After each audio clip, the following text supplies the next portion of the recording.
YOSHINOYA!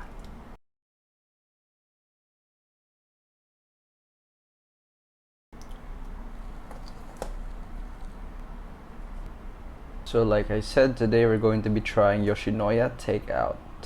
I've got three things for today. One is the classic beef with rice, the Cudon. One is the chicken with the Japanese curry sauce, I believe. And then this is gonna be a teriyaki chicken ramen, if I'm not mistaken. So let's take a look and open everything up. So this is the chicken teriyaki. So here we've got the chicken teriyaki, and as you see, some veg on there as well. Nice layer of sauce on there as well. I think there should be noodles as well. Oh, I see, they've actually separated it. So there are the noodles, and then these are the toppings, chicken teriyaki and vegetables. Quite smart of it. Quite smart of them actually. And I guess this is some seasoning oil for the noodles. I'll be adding this. Ooh.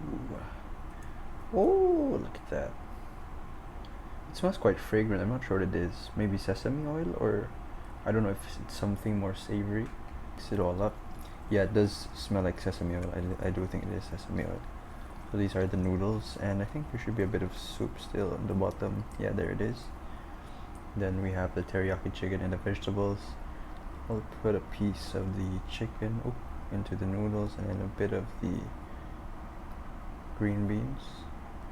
We've got some cauliflower also, and I'll save the rest of these for later. So let's try the noodles first. I'm interested to see how it looks, how they taste. There we go. So let's try some of the noodles.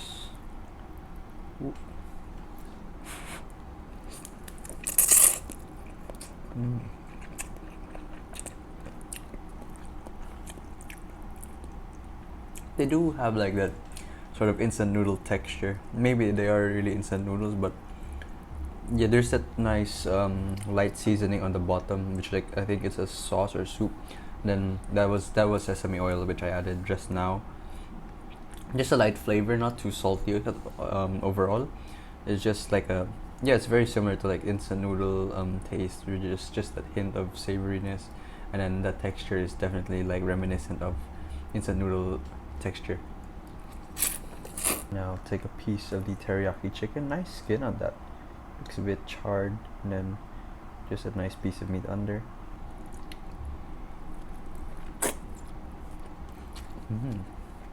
It's got that nice char to it. You do feel like you can taste a bit of the burnt flavor, for the lack of the right word. There's like a burnt flavor to it, a char.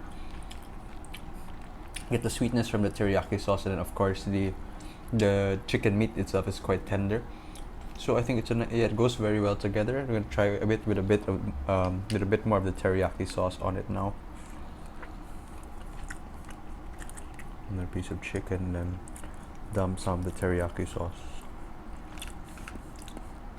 along with some more of the vegetables. This is how it's looking right now. Try another helping of noodles.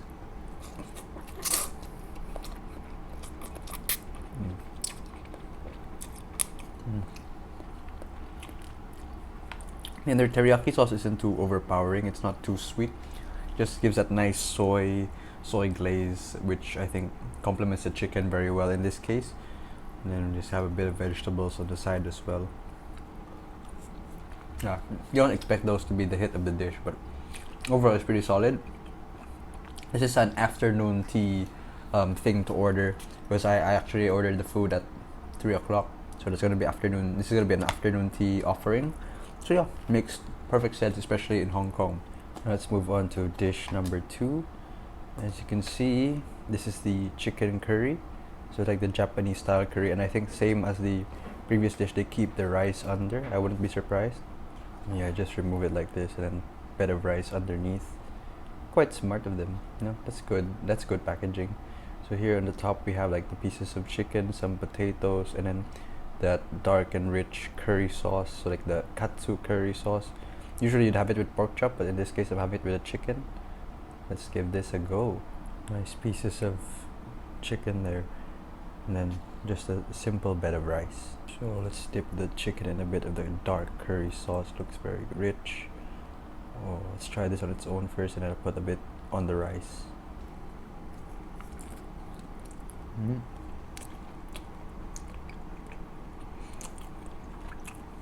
It does have like that similar charred flavor which I got from the teriyaki, but of course right now it's coated in the curry sauce, so it's more savory compared to the teriyaki, which was that like sweet note. And then we've got some potatoes as well. Let's try them out. Just nice small chunks of potatoes. Yeah, it's an essential part of the Japanese curry dish. I think now I'll add a bit of the sauce to the rice because it's another thing you have to do when you eat curry. Take a look at this bite right here. Some chicken, some rice, and the curry sauce. Let's put it down. Wow, it's pretty decent. Yeah, the curry sauce is pretty standard, very similar to other Japanese curry places. And yeah, like I said, the chicken has that nice char. It's not crispy because I got it for takeout. I don't know if it's supposed to be crispy or not, but it has that nice charred flavor to contrast the curry. And of course, these nice chunks of potatoes when you just put them on the rice, smash them together. It's a very comprehensive dish. It's very coherent. Covers a lot of things which you'd want in a curry dish. It's not that spicy compared to like what you'd expect from the word curry. Just that nice flavor really. That's how Japanese curry usually is. It's not usually geared towards the spice, more towards the flavor and the meat. And of course, arguably the most popular dish of Yoshinoya, the beef Cudon. Ooh. And immediately we see the thinly sliced pieces of beef with the caramelized onions. I think same case with the curry, the rice should be underneath. So let's just separate it carefully. Ooh, there's some sauce to that too, look at that. When the rice is under once again. Seeing the same spoon with the curry sauce, so there's still some left. As you can see, this nice juice of the beef which is just underneath. And we get the nice thinly sliced pieces of beef with some onions in there. Oh wow. Let's try this out. I get my chopsticks ready for a nice thinly sliced pieces of beef. There's a bit of fat to it too. Look at that. Dip it in the sauce. And here we go. Whoa. Dip it in the sauce. Here we go. Yoshinoya.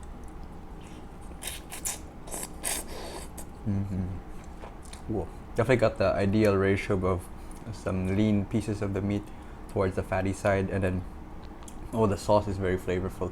Gives that nice savory kick, savory beefiness. Let's try some of the caramelized onions, which should be towards the sweet side instead of the pungent onion flavor.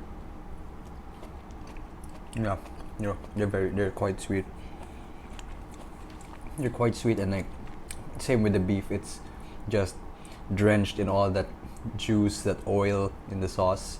Whoa, that's pretty good. I'm gonna add some of the sauce to the rice because that's one of the things you should do in Yoshinoya. Like just add a bit of sauce, and then let's get a bit of beef, a bit of onion into the rice. Oh, and here we have it. Some beef, some rice with the sauce, and some onions. Yeah, one piece of onion. Let's try it out. Ooh. Yeah, very savory. I know some places when they cook beef in a similar way, it could be more towards the sweet side. It could use more sugar or some sweet kinds of soy sauce. This one is very savory, almost like no sense of sweetness, and the sauce just goes very perfectly on the rice. Bit of oiliness and then that juiciness, beefiness that makes you want to eat the rice even more. Wow, this is Yoshinoya. This is the signature dish of Yoshinoya. Beef, rice, onions.